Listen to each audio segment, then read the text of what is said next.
All 18 fuel storage and distribution depots serving the Israel Defense Forces Northern Command were systematically destroyed in a 4-hour and 19-minute period on Tuesday night.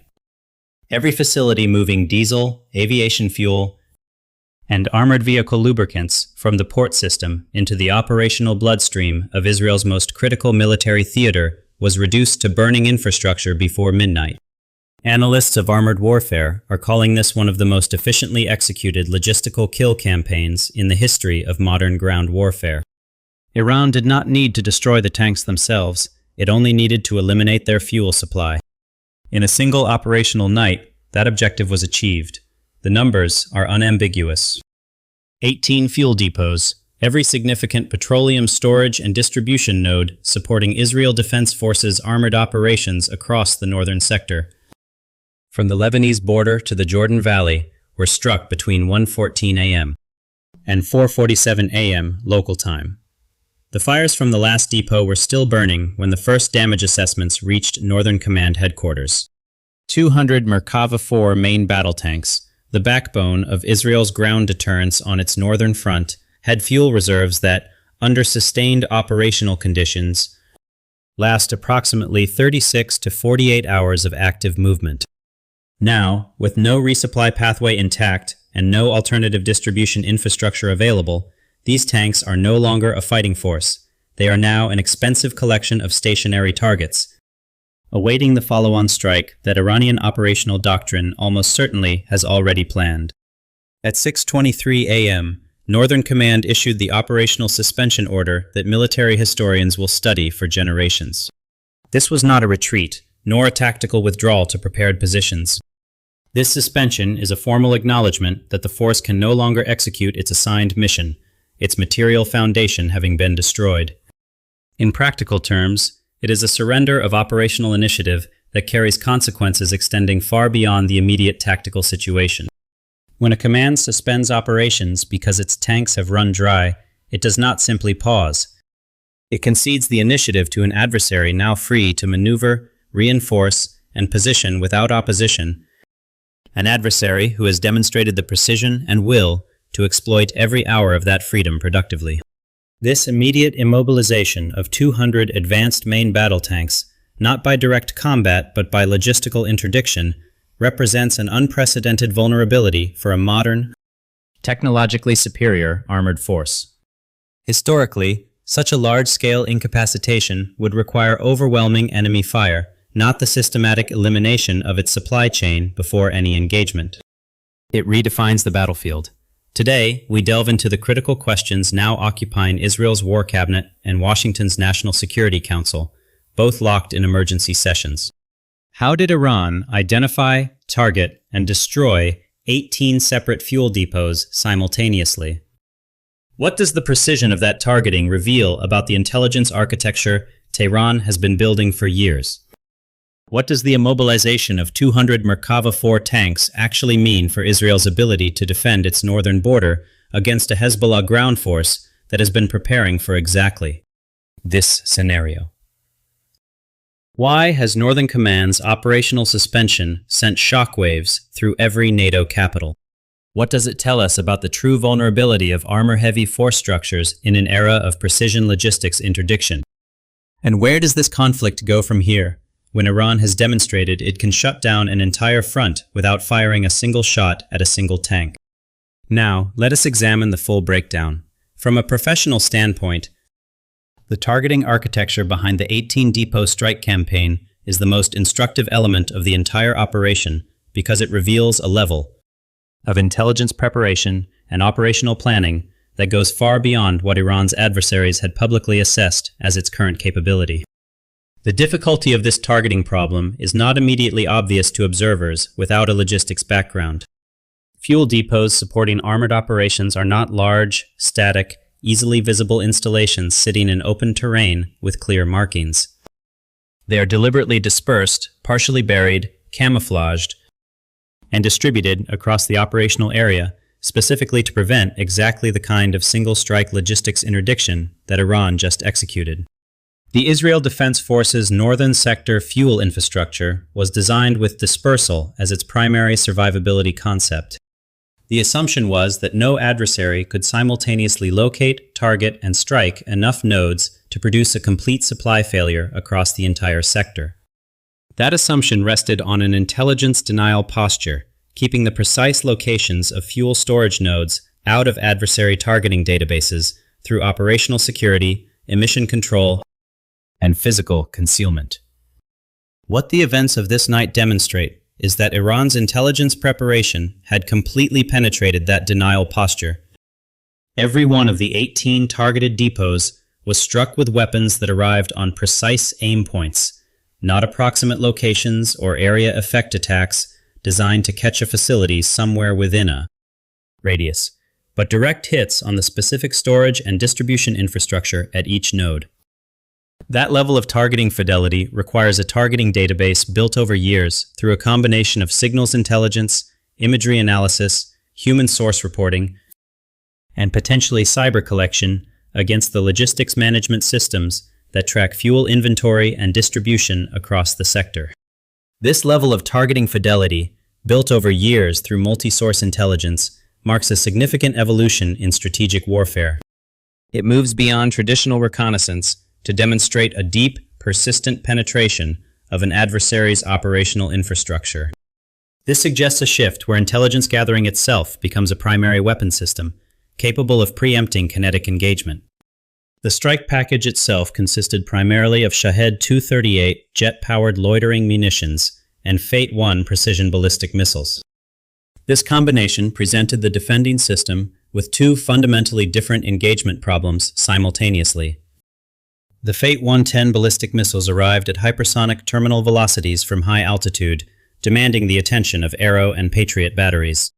The Shahed 238 drones arrived simultaneously at low altitude from multiple axes, exploiting the radar masking that the defending system's attention to the ballistic threat created. The 18 depots were distributed across a geographic area of approximately 4,800 square kilometers, requiring simultaneous strikes from launch platforms positioned across a wide arc. This achieved the timing compression that prevented any depot from receiving warning or initiating emergency dispersal or suppression of its above-ground storage before impact. The sequencing within each individual depot strike reflects a level of target analysis that goes beyond simply hitting a fuel storage area. At each location, the available post-strike imagery shows a consistent pattern. The primary above-ground storage tanks were struck first, initiating fires that prevented emergency response.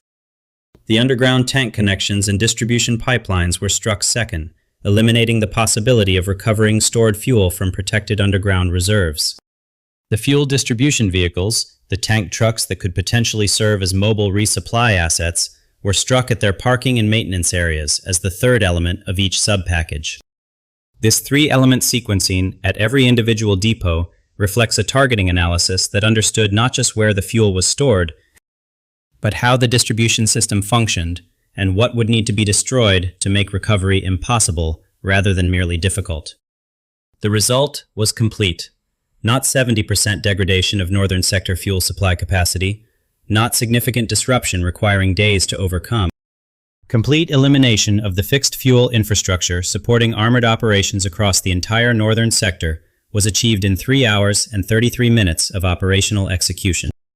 By 500 a.m., the fuel status of the Northern Armored Force was as follows.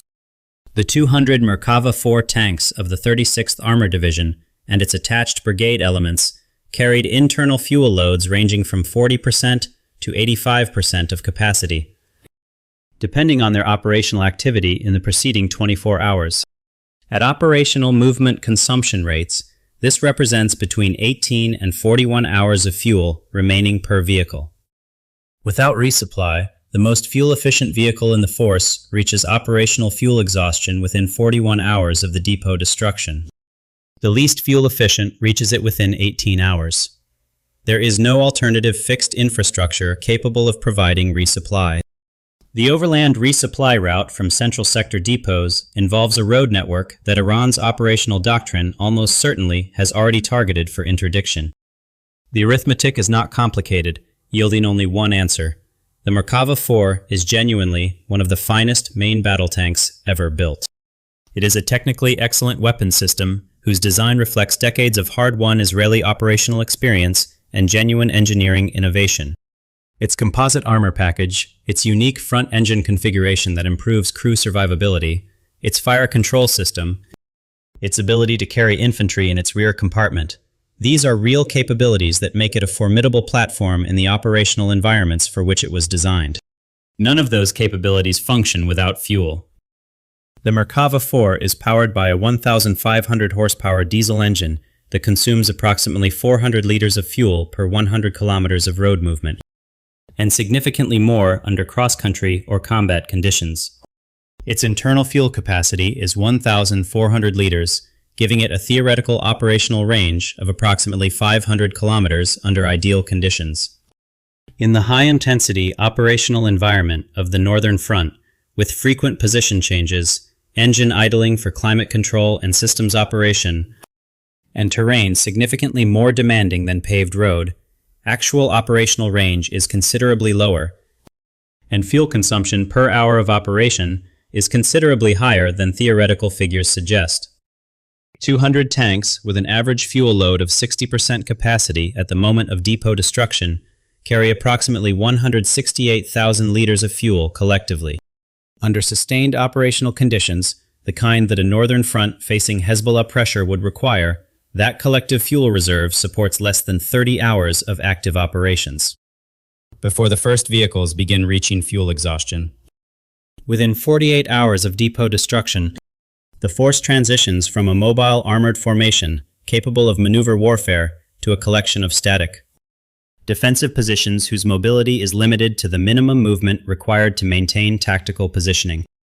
What makes this transition so operationally consequential is the asymmetry it creates between the immobilized Israeli armor and the adversary force it is designed to deter. Hezbollah's anti-tank capability, built around a combination of Kornet laser-guided missiles, Metis-M systems, and more recently, Iranian-supplied Delavier variants, is specifically optimized for engagement of armor at ranges between 5,500 meters from concealed firing positions. Against mobile armor conducting active maneuver, these systems must engage moving targets whose unpredictable movement complicates the guidance solution. Against static armor, whose movement is constrained by fuel exhaustion, the engagement geometry shifts dramatically in favor of the anti-tank operator. A Merkava sitting in a fixed position, unable to move, is not a defensive asset. It is a target awaiting an engagement solution that the adversary can take its time developing. The deeper strategic significance of the Merkava immobilization extends beyond the immediate tactical situation on the Northern Front. Israel's entire ground deterrence posture against Hezbollah has rested on the credibility of its armored response capability, the ability to rapidly concentrate armored forces, cross the border, and conduct deep penetration operations that destroy Hezbollah's infrastructure before it can sustain extended offensive operations. That credibility is built on mobility. Without fuel, the mobility is gone. Without mobility, the deterrence is gone. And without deterrence, Hezbollah's operational planning calculus changes in ways that create pressure across the entire northern security architecture. Simultaneously, the Iranian operational planners who designed this campaign understood the Merkava's fuel dependency not as a peripheral vulnerability, but as the central vulnerability around which the entire interdiction concept was built. One does not need to defeat 200 of the world's best tanks in direct combat if the fuel infrastructure that makes them operational can be eliminated. The elegance of this approach, targeting the support system rather than the weapons system itself, reflects a strategic sophistication that deserves genuine professional respect, regardless of one's political perspective on the conflict. Observers of American crisis response to Middle Eastern military emergencies across multiple administrations note a normally predictable pattern following a major Allied military setback. Emergency consultations, accelerated weapons transfers, public statements of ironclad commitment, repositioning of naval assets to demonstrate resolve. The machinery activates quickly, and the public posture projects confidence, even when the internal deliberations are considerably more uncertain. What is happening in Washington right now does not follow that pattern. The response is slower, more internally conflicted, and more genuinely uncertain than historical precedents in American crisis management in this region. And the reason for that divergence from historical pattern reveals something important about how fundamentally the strategic environment has shifted. The standard American response toolkit for an Allied military logistics crisis is emergency airlift combined with accelerated sea resupply. Airlift can move high-value, low-volume military cargo, precision munitions, specialized spare parts, critical electronics, at a pace that sea transport cannot match. But airlift cannot move fuel at operationally meaningful scale. The fuel requirement for 200 immobilized tanks, even just to restore minimum operational mobility, is measured in hundreds of thousands of liters. Military airlift assets move cargo in tens of tons per sortie. The physics of the problem make airlift an inadequate solution for a fuel supply crisis of this magnitude, regardless of how many aircraft are committed to the effort. Sea resupply is the only option that can move fuel at the required scale. But sea resupply requires a functioning port infrastructure to receive and distribute the cargo. Haifa Port, through which the majority of military sea imports flow, has been operating under sustained Iranian strike pressure that has degraded its throughput capacity and introduced a risk premium into the calculations of commercial shipping operators, reducing vessel arrivals to a fraction of normal operational tempo. The alternative routing through Ashdod adds transit time and reduces throughput capacity further. The mathematics of sea resupply timelines, when weighed against operational fuel exhaustion timelines, does not produce a scenario in which resupply arrives before the armored force has ceased to be operationally effective. The fracturing of once automatic congressional support for military assistance to a key ally is a profound shift in American foreign policy. This divergence from historical precedent signals that even long-standing alliances are now subject to a more complex domestic political calculus, potentially limiting Washington's capacity for rapid, unconditional intervention in future crises. Beyond the logistics mathematics, Washington faces a political constraint that is at least as binding as the physical ones. The domestic political environment in the United States has shifted significantly over the course of this conflict. Congressional support for open-ended military assistance to Israel, once essentially automatic, has fractured along lines reflecting genuine disagreement about strategic interests rather than simply political positioning. Emergency supplemental appropriations that were approved quickly in earlier phases of the conflict now face scrutiny and delay that introduce uncertainty into the resupply timeline.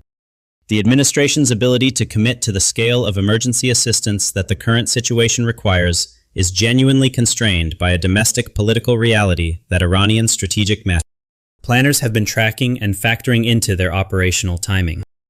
The signal that Washington's frozen response sends to Tel Aviv is one that Israeli strategic planners have always intellectually acknowledged as a theoretical possibility, but never genuinely prepared for as an operational reality. American support is conditional. It is conditioned on political will, congressional authorization, logistical feasibility, and a cost-benefit calculation that weighs Israeli security requirements against American strategic interests globally. When all four of those conditions move in an unfavorable direction simultaneously, as they are doing right now, the conditionality that was always theoretically present becomes operationally real in ways that cannot be managed through diplomatic reassurance alone. The broader regional response to Washington's hesitation is already becoming visible in the diplomatic traffic. Gulf states that have maintained careful public neutrality while privately supporting the American position are conducting urgent internal reassessments. The demonstration that American crisis response can be slowed to the point of operational irrelevance by a combination of physical constraints and political friction is a data point every regional actor is now filing against future security alignment decisions. The architecture of American regional influence, built over decades on the assumption of reliable and rapid crisis response, is showing structural stress that will not be repaired by the eventual restoration of Israeli fuel supplies. There is a fundamental asymmetry in this conflict that Western analysis consistently underweights, because acknowledging it fully requires conclusions uncomfortable for the institutions and individuals whose careers are built on the assumptions it challenges. That asymmetry is the difference between a military force fighting because its government has committed it to a conflict and a military force fighting because its people have decided that the alternative to fighting is worse than the cost of the fight. Iran's operational performance in this campaign, the intelligence preparation that built the targeting database, the planning sophistication that designed the 18-depot sequencing, the execution precision that achieved complete supply interdiction in a single night, does not emerge from professional obligation. It emerges from a national conviction forged across 50 years of external pressure that genuine sovereignty requires genuine military capability, and that genuine military capability requires the willingness to use it when the survival of that sovereignty is at stake. The soldiers who executed this operation, the targeting analysts who built the depot database over years of patient collection, the mission planners who designed the strike sequencing, the operators who executed the launch sequences did so as the expression of something that no weapons transfer, no alliance commitment, and no amount of American military assistance can manufacture for a force that does not already possess it. They did so as people who understand why this fight matters and who have made their peace with the costs of conducting it. Compare that motivational foundation with what the operational suspension order from Northern Command reveals about the psychological state of the force it governs. An armored command that suspends operations because its fuel infrastructure has been destroyed is, in the most immediate sense, making a rational operational decision. One does not expend the last of one's fuel reserves in offensive operations when resupply is uncertain. But the operational suspension also reflects a command culture that has reached the boundary of what it was prepared for. Israel's Northern Command was prepared for rocket fire, for anti-tank ambushes, for tunnel infiltration, for the full range of threats its operational history had taught it to expect. It was not prepared for the complete elimination of its fuel infrastructure in a single night by a precision strike campaign of a sophistication and scale that its threat assessments had not placed. In the near-term operational environment, that gap between preparation and reality is the space in which military organizations either adapt rapidly or continue operating on assumptions the battlefield has already invalidated. The history of modern warfare is full of examples of forces that were technically superior to their adversaries, but operationally defeated because the adversary's approach fell outside the framework, within which the superior force's doctrine and training had prepared it to operate. The Israel Defense Force's technological sophistication is real, and is not diminished by what happened this morning. But technological sophistication, operating within an outdated operational framework, is a less reliable predictor of outcomes than a technically adequate force operating within a framework that accurately reflects the current battlefield reality. Iran's operational framework has been continuously updated by operational experience in Syria, in Yemen through its Houthi partners, in Lebanon through Hizballah, and now in direct engagement with Israeli military infrastructure. Each operational cycle has produced lessons that were absorbed and integrated into the next planning iteration. The 18-depot campaign reflects the accumulated learning of an institution that has been treating every engagement as a training opportunity for the next, more consequential one. The strategic consequences of Northern Command's operational suspension extend well beyond the immediate tactical situation on the Israeli-Lebanese border. Mainstream analysis may be significantly underestimating the speed at which second- and third-order effects will manifest. The most immediate consequence is the operational freedom it grants Hizballah across the northern sector. A Hizballah ground force, preparing for years for Israeli armored immobilization, has pre-positioned anti-tank systems, trained its fighters in exploiting static defensive positions, and built the logistics infrastructure to sustain offensive operations across the border terrain. It does not need to be told that its moment has arrived. The suspension order from Northern Command is public information within hours of its issuance. The operational implications are understood immediately by any competent military planner on the other side of the border. For Russia, the outcome validates every element of the strategic investment in the Iranian relationship. The fuel depot interdiction campaign used a combination of Iranian indigenous systems and Russian-influenced operational doctrine. The systematic logistics interdiction approach that Russian military theory has developed through decades of studying both Soviet operational art and contemporary conflict experience. The result has been the operational neutralization of an American-equipped armored force without direct Russian involvement and at zero direct cost to Russian military assets. That return on investment is extraordinary by any strategic calculus. For China, the implications center on the precedent established for logistics interdiction as a primary operational concept against technology-heavy force structures. The Israel Defense Forces armored force is not uniquely vulnerable to logistics interdiction. It is representative of the force structure vulnerabilities that characterize every modern army that relies on high-consumption platforms operating from fixed infrastructure. The lesson that a precision logistics interdiction campaign can immobilize a technologically superior armored force more efficiently than direct combat engagement will be studied intensively in Chinese military planning contexts that have nothing to do with the Middle East. The global energy market is already beginning to price the risk premium associated with a northern front that has lost its primary armored deterrent. An Israel Defense Forces Northern Command that cannot conduct armored operations is a Northern Command that cannot credibly threaten the kind of deep penetration campaign into Lebanon that has historically constrained Hezbollah's most aggressive operational options. When that constraint is removed, even temporarily, the escalation risk across the northern front increases in ways that create genuine uncertainty about the security of energy infrastructure throughout the broader region. The events of this morning represent a strategic inflection point that will be recognized in retrospect as the moment when the conflict transitioned from a phase of contested military balance to a phase of Iranian operational initiative. The northern armored force is immobilized. The fuel infrastructure is destroyed. The American resupply response is constrained by logistics, mathematics, and political friction. And Iran's operational planning cycle is already working on what comes next. The unipolar security architecture that Washington constructed in the Middle East over 3 decades was built on the assumption that American-equipped and American-supported allies could maintain military superiority over any regional adversary indefinitely. That assumption has now been operationally tested at the most demanding level, and it has not survived the test. What replaces it will be determined not by diplomatic communiques or alliance reassurances, but by the military and economic realities now being established on the ground. In the smoke rising from 18 destroyed fuel depots across the northern sector of a country whose armored force sits still in the dark, 200 tanks, no fuel, 18 depots destroyed in one night. Northern Command suspended. These are not abstractions. These are the operational facts of a morning that has permanently altered the military balance on Israel's most consequential front. Iran did not win this engagement by being stronger.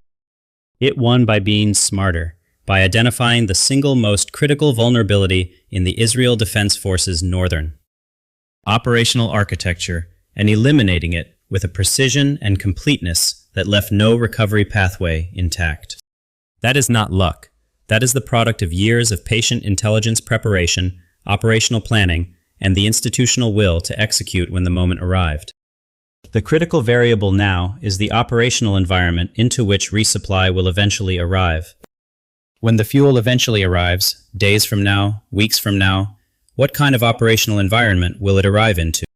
Will Hezbollah have used the window of armored immobilization to establish positions and prepare engagements that change the cost calculus of any future Israeli armored advance? Will Iran have used the interval to conduct the follow-on strikes that this campaign's logic makes inevitable? And will Washington have found a way to restore the credibility of its crisis response capability before the next operational crisis makes that question irrelevant?